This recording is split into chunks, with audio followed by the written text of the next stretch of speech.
get started now. So yeah, great to have everyone here. I'm Jeff Gibbons. I'm a managing director at BOI. We're a global consulting and engineering firm focused on autonomous innovation, and very excited for you to discuss this topic of impossible strategy. We'll talk a little bit about why impossible strategy, what that actually really means. We're going to talk about examples of previously impossible innovations that we see in the world. And then we're going to get practical and talk about how to set your own impossible strategy for your business. So before we get into that, just a quick introduction. So BOI, we are the consulting and engineering firm for autonomous innovation. We reinvent how companies grow. We do that working with companies along a few different angles in terms of their strategy, their growth strategy, which is what we're going to focus on today. Building products for them, so AI-powered products and services that support their growth, and then also transforming them to AI-native operating models. And we do that globally across different industries, and it's a very exciting field of work to be in, particularly at the moment. You may be aware, we actually run twice a year. We have another one coming up in January, the Autonomous Innovation Summit, where we bring together the innovation community to actually discuss the changes around autonomous innovation, how companies can thrive, what are the challenges they will face. So look forward to seeing you at that one in January if you can join it, and you can find out more about that on our website. So the first topic we're going to talk about is why impossible strategy. And by the way, we have some stories, some examples here to share, but please feel free to ask questions, and we'll make sure that we cover them as much as we can, and would love to make it more of a discussion than just a presentation. Okay, so what do we mean by impossible strategy? Impossible strategy is really the strategy for AI-powered growth that relies on innovations that were previously impossible. So I think probably a lot of you have seen over the last 19, 20, 21 months, the massive evolution and emergence of generative AI and how that's transformed the way that people work. Obviously, at the start, I think everyone, like myself, was astounded at what you could do with it. And you can have it write stuff for you. You can have it write, generate images for you. You can develop software tools that do amazing things. And I think what we're starting to see as a company now is that that's great. We should be doing those things. We should be integrating that into the way that we work. But the most important next frontier for us and for our clients is actually, so what actually can we do that's different in the world as a result of that? So if I can have a thing, an agent or a whatever, that can generate text, that can think, that can generate images, that can read images, that can read video, can create video in real time, what are the types of things that we could do in the world that actually weren't possible before? And so shifting gears from a pure efficiency lens and how do I do the same things faster, cheaper, better with generative AI to actually, what are the new things that weren't possible before? And so that's the focus of this webinar. Okay, so we see that the next wave of growth for companies is going to come from, not from digital transformation, that's sort of a wave that we see starting to wane, but from autonomous transformation. And so we see examples in the world already of companies that are growing and carving out new markets entirely by applying AI in ways that were not possible even a few years ago. So we look at Intel building the first autonomous factory for chip production. We look at Notco, they have an autonomous food generator. This is a proprietary engine called Giuseppe that they have built for their own business, and they're now monetizing for other food companies, that actually thinks and understands what are novel combinations of ingredients that will create foods that weren't something that a human could imagine. So you have a plant-based food that contains pineapple and cabbage in order to approximate the taste of dairy milk. And no human would ever think of that. And that's kind of the point. It's actually something that wasn't possible for humans to do.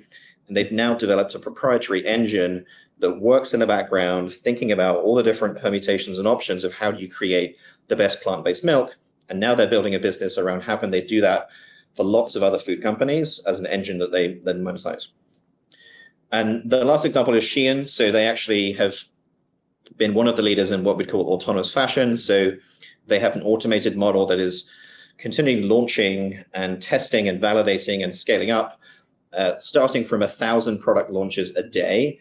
And so they don't have humans analyzing all of the sales data every day. They're actually looking at how can they really think about a new approach to the fashion model that wasn't previously possible. And so the benefits of this approach to autonomous innovation, obviously, there's all the things that we talked about a lot, right? It's faster, cheaper, but really the focus of this discussion is how can you actually have better products and better innovations? Because really, I think as innovators, that's really kind of the goal of our jobs. It's not to do our jobs of 4 years ago better and cheaper. It's actually how do we do better things in the world? And we see that for innovation departments and teams, that's really going to help them to actually stay ahead and be successful in their work. And I think it's really important to make sure that we're not blinded by a lot of the current spot applications that we might see. So like an AI tool that helps you do one small thing, an AI tool that helps you to write emails, an AI tool that helps you to generate images, an AI tool that helps you to generate voices, an AI tool that helps you to listen to things. The thing is, how do you actually piece together new business models and new products that take all of those capabilities together and figure out something that was completely unimaginable and impossible? Well, maybe imaginable, but impossible, even just a couple of years ago. And so the way that we actually look at that is thinking actually future back. So not thinking about what are the things we can do today and how do we automate those, but thinking about what are the future things we would like to do that seem kind of crazy, and then thinking, is that possible? Can we work our way back to that? The second thing is we're not looking at individual spot applications, like a tool that does one thing, a tool that does another thing. We're looking at how do you have transformative new types of things actually drive systemic growth by piecing together lots of different pieces. You put a very good point in there, Ulrich, not saying that Shein makes the world better, just a great example of innovation. Not necessarily innovation for good. We're not looking at just technology and the tools. We're looking at how do we actually create technologies, but also AI native operating models that can actually really take advantage of those technologies. And then the last piece is we're not just looking at automation of the things that exist today, but also looking at autonomization. So how do we build systems and products and services where really what we're able to do is have AI agents actually make decisions and be part of the actual working of a product or a service to actually make things happen that were too complex for humans or provided too many tasks for a human to do at an acceptable cost. And so we really are focused on the idea that businesses looking at AI as a pure productivity tool are making a mistake. And so if we think about the ways you can actually capture the opportunity around autonomous innovation, you can think about it in terms of the innovations that we're launching. Are they within our existing operating model? Are they existing types of products and services? Those would be called AI efficiencies in our terminology, right? So things that were possible before, but it's basically just like doing the same thing faster and cheaper. Or are they things that actually offer a new AI native operating model? So are they a completely different way of running the business on the basis of the use of AI? The next thing we're looking at is, are they AI native products and services? So is the actual experience that we're offering to the consumer actually different as a result of doing this? And then really where we see the biggest growth opportunity is actually how do you actually have AI breakthroughs? So how do you actually have something that is a completely new product, a completely new service that's a new experience for the consumer or the customer, but also runs on an AI native operating model that takes advantage of the benefits of that to run the business in a more efficient way, or a way that frankly just provides a much greater feedback loop into the improvement of the product over time. So to make that real, here's some examples. So you think about Notco. They really are in the business as Notco of generating things like plant-based milk. Like plant-based milk is not a new thing, but they're doing it in a better way because they have an AI native operating model in that they have this Giuseppe engine that is really working in the background to figure out how to do that better. We then have Adobe Firefly. A number of you may have heard of this or tried this. This is really kind of an AI native version of the same thing that Adobe has been offering in Photoshop for many years. So it offers massively incremental benefits to the user using Photoshop on the basis of the fact that it can generate images, it can fill out images with backgrounds in ways that you couldn't imagine, but it's still fundamentally using Photoshop, and the way the business is run is kind of the same. And then we have these things on the top right, and that's, so showrunner is a good example of that, and we'll get into that a little bit more in the next section.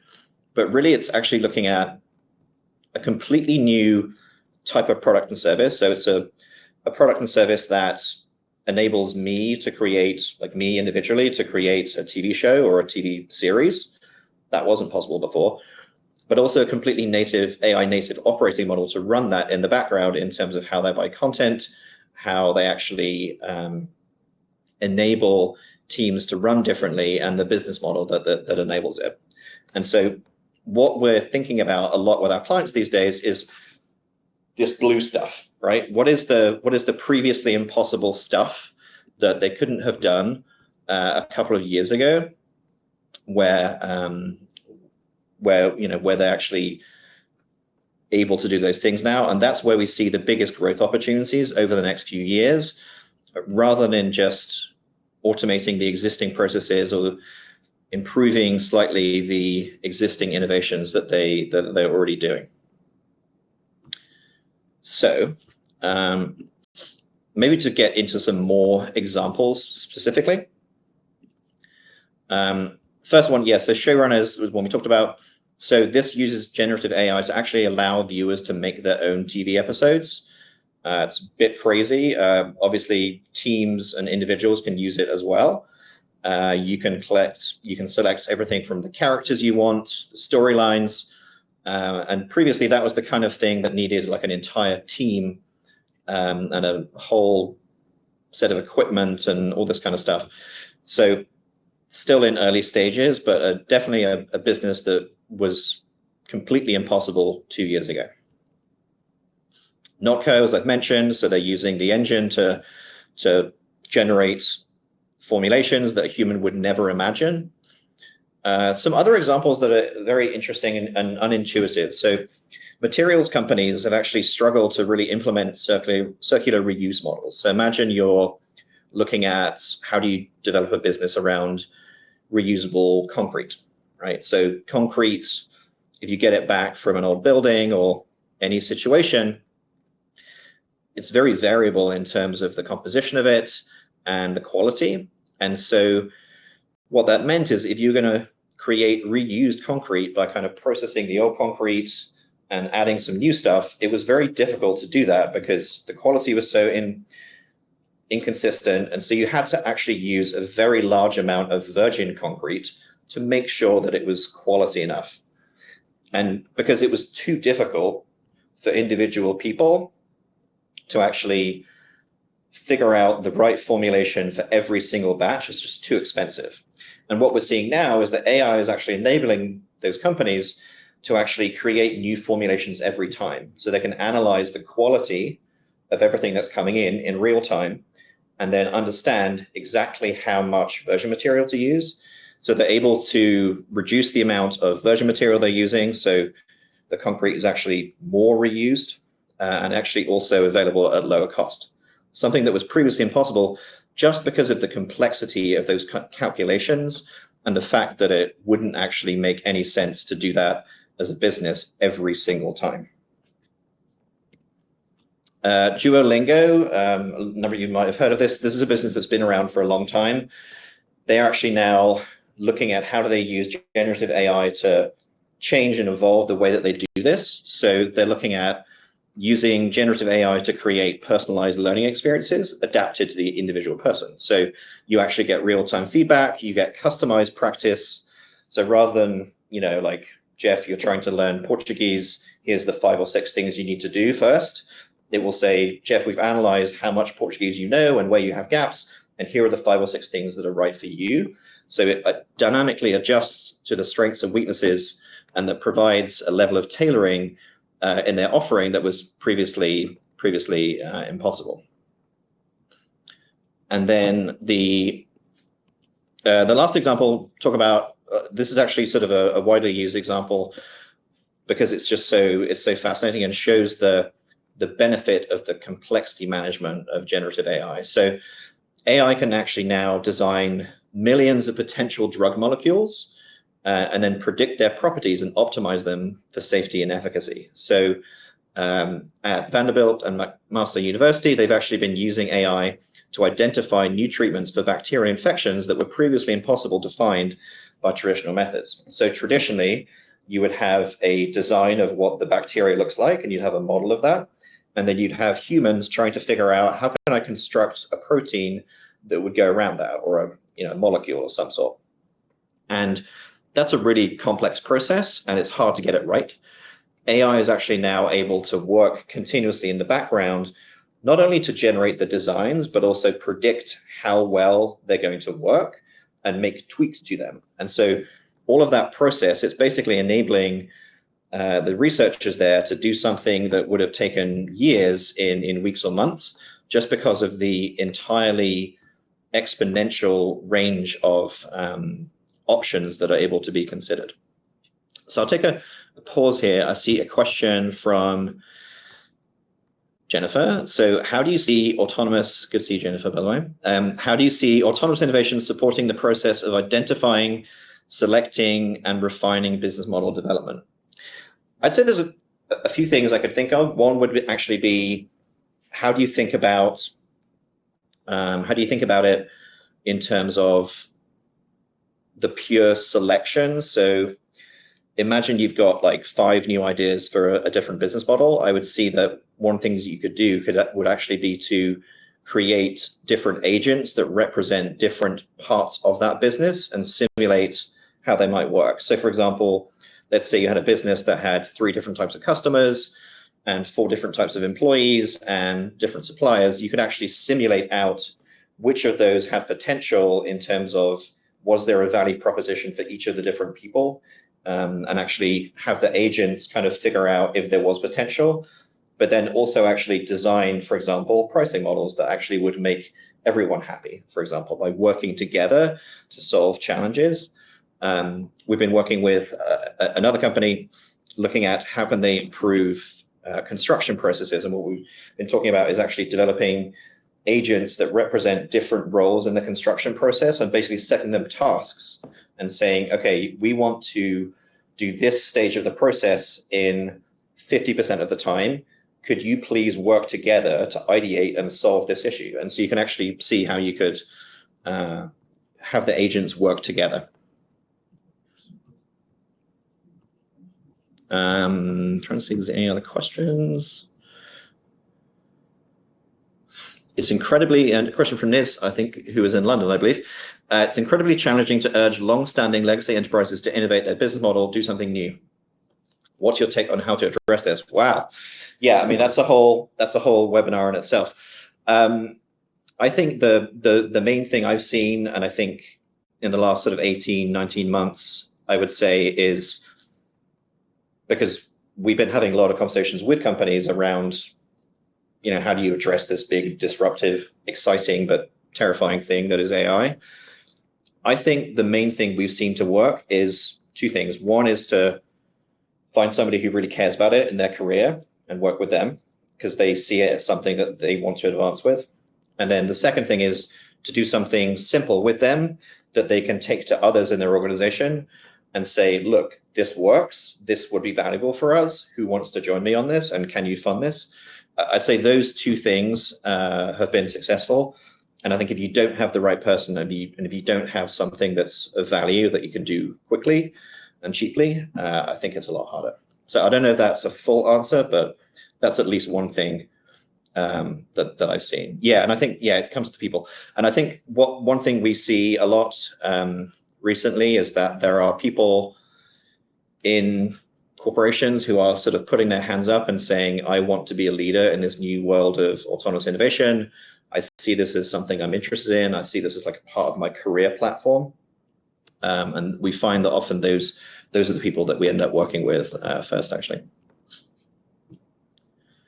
So time to get a little bit more practical. So it all sounds awesome, showrunner, not co, but like, what if I work in an established legacy company? How do I figure out like where's the right place for me to start? So one of the things we've been doing is actually trying to figure out what are some of the frameworks and tools and approaches that help you to figure out what's right for you as a business, which is exactly this. How do you figure it out? What are right for your business? So the first thing is actually just to make sure that you're thinking about the fundamental capabilities of AI that enable all of these innovations. So if you break it down, there's really a few things that are going on that most of them are probably working on most or all of these at the same time. So the first thing, sort of obvious to all of us, is the idea that you can have automated content generation, right? So you can actually generate text, voice, video, movies, whatever it might be. The second thing is you can have massively complex simulation. So with the concrete example, obviously there was a simulation going on there of, you know, if this amount of concrete is at this quality, how much virgin concrete do I need? That's obviously a simulation and not a hugely complex one. But I think what we've found is actually the biggest value is in how can you find the most complex situations where there are the most variables, the most types of people, problems that humans just can't really solve. So like the construction example is a very interesting one, because in a construction business, you know, constructing a huge building or a factory, you're actually looking at so many different pieces of the puzzle, so many people, so many companies, and a human can't really wrap their head around all those things at once. We could pretend we might, but it's hard to do so. The third thing is actually mimicking human roles through agents. So I don't know if you've been on LinkedIn recently, you've probably seen everyone banging on about agents the whole time. This is really about, you know, a piece of AI really, which is simulating a human role to solve a problem, perform a task, and that takes on a specific role. So it will be basically instructed to think a certain way, act a certain way, make decisions in certain ways. And so those agents are critical in simulation and decision making, and also sometimes in action too. So actually, like, you could have like a purchasing agent that goes forward. The next thing is cross-modal action. So you can go from text to image, you can go from video to text. How can you think about situations in the world where you have to have that translation of something, which might be difficult for a human? So for example, one of the things we've been looking at recently is the idea of clothes recycling. And so you're like clothing and reuse businesses, there's a lot of processing of having to take a picture of a piece of clothing and see if there's any holes in it, all that kind of stuff. Kind of a complex task for a human, or just a time-consuming task, which means it's expensive. And so how could you have AI actually use computer vision to identify if there are holes in the piece of clothing, because it can go from a picture to a text or a number that actually would quantify the level of damage to the clothing. Autonomous improvement. So this is the piece of the puzzle where it's different to automation, right? So actually you can instruct AI to do something, but you can also ask agents to actually figure out things themselves and improve their own processes. So I mentioned the construction example. You can imagine that there are situations in which you could say to an agent, can you please identify ways to make your job easier? Can you identify ways for you to reduce your number of interactions with other people? And so you have that entire process improvement that goes on. and that can happen without the human intervention. And then the last thing is just instantaneous customization. So in the same lens that you can generate content, you can generate lots of different options of that content, and you can customize it to an individual person. So I could generate, 300,000 emails in a couple of seconds, but I can also tailor those to individual people and their customer needs and their personalities and all those things. And so that gives you a lot of possibilities as well within that. We will be offering the ability to download the presentation as well. And actually, a lot of this content actually is in the playbook of how to win in the age of AI, which is actually in the downloads already. Okay, so that's the first thing, is like think about what AI can do. The next thing is also, and we're going to go into some more details, is to think it from a future-backed mindset around going beyond what's possible today and trying to find the right avenues for this. So we'll go into some more specific examples, but as I've mentioned, the first thing is to find the most complex problems, places where humans just aren't that good, are a really good place to find opportunities for AI. The second is to look at what was previously impossible. So I feel like in most businesses, there are situations where, we tried that thing, we really wanted to make it work, but the cost was too high, things like that. And if you think about identifying opportunities that were previously impossible due to economics, capabilities, and lack of data or other constraints, they're often a pretty good place to start looking as well. And we generally find that most businesses have lots of those things to think about. The third thing, and we're going to get into what this means a little bit more, is to imagine beyond today's AI models. So I don't think it's that easy to come up with lots of new, previously impossible innovations. If you're thinking about just like what can a chatbot do, that will take you to chatbot ideas. And then the last thing is to imagine your AI native operating model. So imagine ways in which you might transform the way you work. And often that's starting to look at where are some of the pain points in your existing operating model that you would like to change. So what we'll do is go through each of these in turn as we go through that. And maybe just take a pause point for a couple of questions. Masood asks, the type of autonomous innovation you're talking about, wouldn't it require training a custom LLM, which is a very expensive endeavor? We have found that's not necessary. What we have found is that you can use much simpler, cheaper methods. Either you can, well, it's kind of astounding what you can do with the actual public models, but also you can use RAG, retrieval augmented generation, where you actually can basically provide information to the LLM on top of what it already knows. And so that's actually a very simple, easy way, rather than actually training a custom LLM. Although I do think it's important to know that if you think about it in the future, as we're talking to the clients, the cost of actually creating a custom LLM is going to be massively coming down, and we're already seeing a lot of companies deploying much smaller, more focused LLMs for specific use cases. So the first step we talked about was hunting for maximum complexity. So thinking about where in your industry are there problems that can't be solved just because there are so many people, interactions, and stakeholders, all the coordination. Where has there been issues in prediction and just data overload? And then where are there tasks in your business that have been incredibly hard to automate? So one of the areas we've seen a lot of innovation and interest among clients actually is in things like hospitals, right? So they're massively complex systems. You have so many different types of people, so many different types of institutions, partners, pieces of equipment, and such high safety needs. And so it's thinking about like what's the hospital or what's the most complex place within your business that you could look for. The second thing is looking at things that were previously impossible that people have tried a bunch of times. So this is really about finding the things where there were just hurdles to make things happen that seemed strategically good, but were just super difficult. So take the example of peer-to-peer car sharing.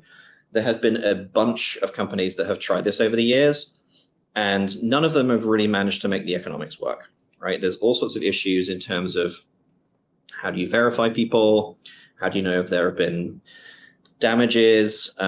Just managing all the cost of the business. And there's a few different steps in that process that you can see, things like identity verification, things like actually logging when a car has been returned, that actually using generative AI, you could imagine how you could actually reduce the costs for running that type of business. So I don't know if anyone's going to try it again. We'll see. Maybe people are burned.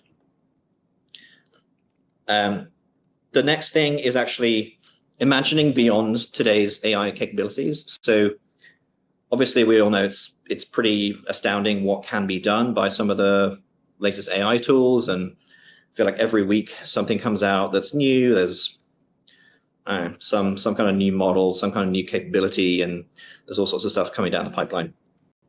I think it's really important just to think about how early we are in this journey. So imagine a few years from now, and I'm not going to say how many years, but a few.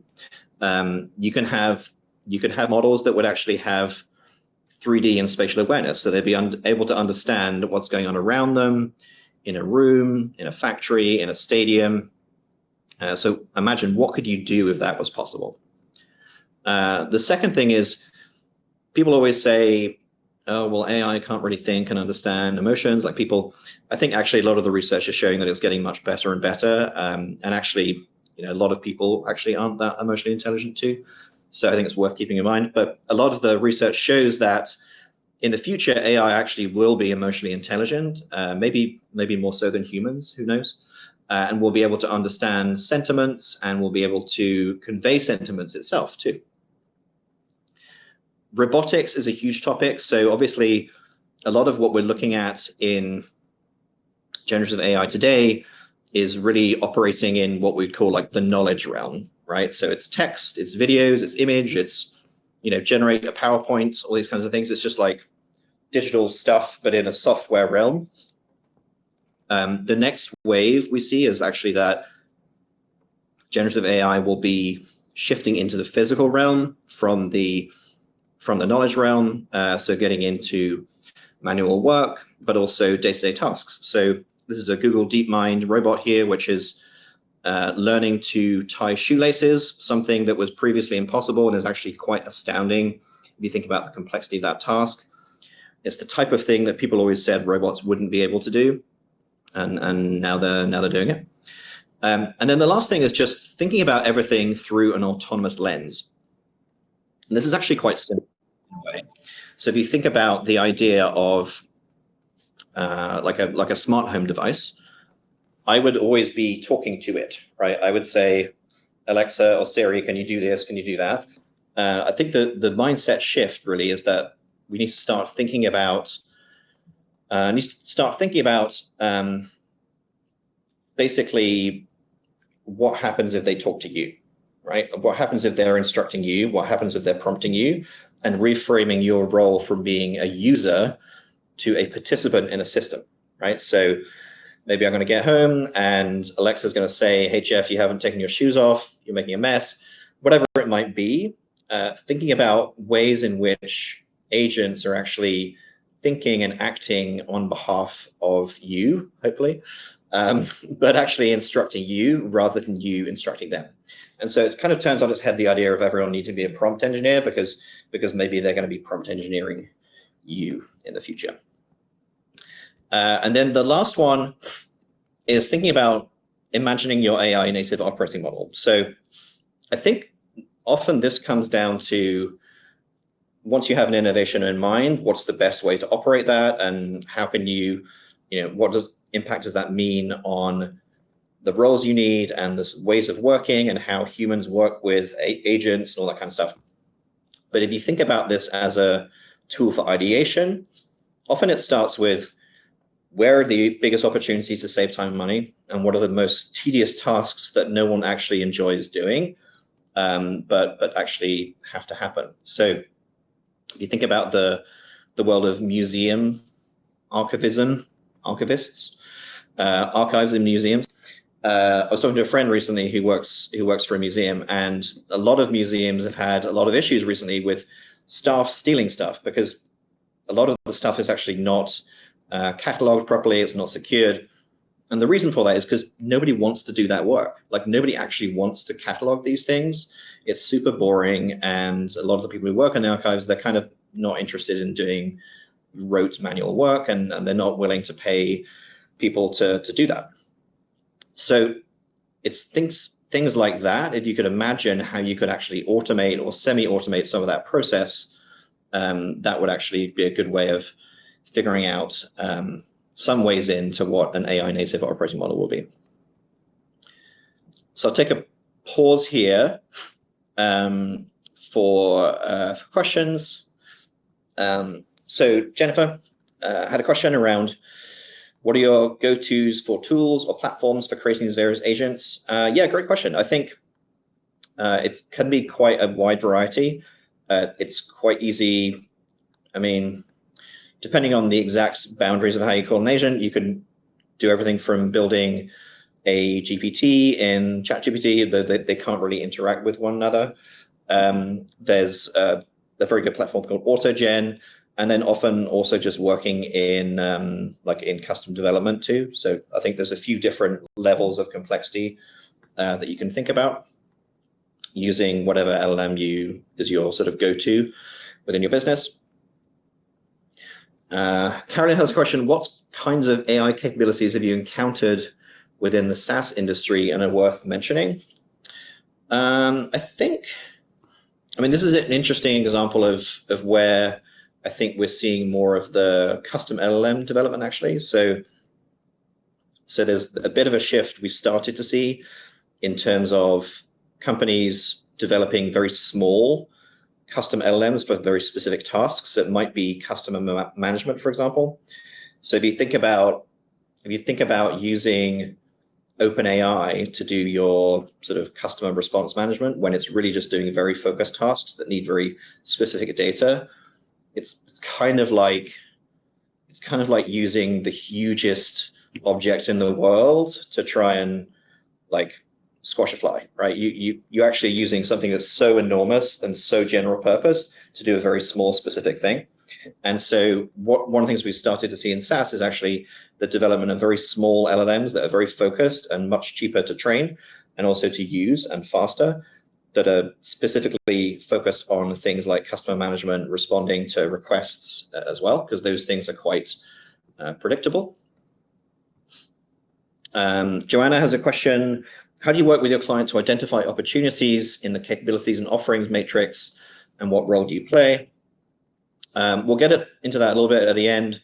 But in general, what we do is we kind of do like a sort of like a strategy sprint, often with clients, looking at using some of these frameworks and doing research on their business to understand where are the opportunities, develop a range of like a portfolio of different options, and then prioritize those within them. So from the strategy realm, and then we actually work with them to build those products and help them to figure out their sort of new operating model around that. And then Neda has a question. So do companies replace or supplement innovation development process with Gen AI tools? To what extent? Great question. And it sort of comes a bit back to Jennifer's question at the beginning. So I would say currently we're in the phase where it's not about replacing the innovation process, but supplementing and kind of changing the way you need to do things and the speed at which you can do things. We've also worked with companies to actually develop custom tools that automate their innovation process. So, you log into a website, you can use it to identify opportunities and generate concepts and validate those. So I guess that is a bit of a replacement, I guess you could say. Sort of depends the level of investment that you're interested in making. Okay, and so yeah, I guess the last couple of things. So to help companies get started, we've implemented a new approach that uses these things. So it's to the point of the question earlier from Neda. So we have been putting into practice the last few months what we call the impossible strategy sprint. So this is basically where we actually work with clients to set the vision and understand their growth objectives. We do some competitive analysis, industry analysis, looking at a lot of these different lenses we just talked about.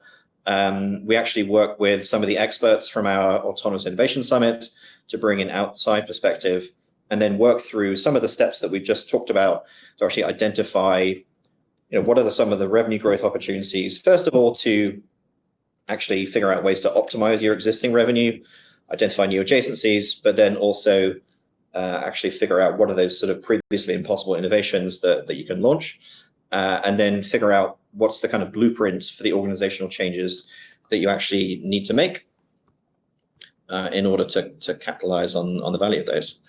And if you're interested in learning more about that, you can get in touch either by hello@board-of-innovation or through our contact page.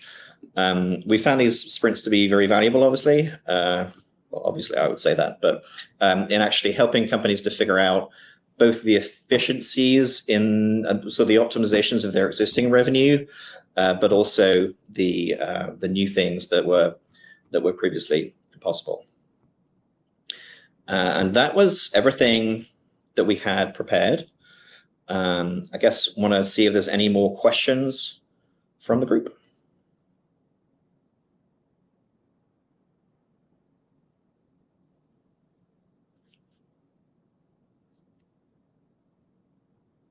Looks like no. Okay, awesome. Well, thank you very much, everyone, for your time.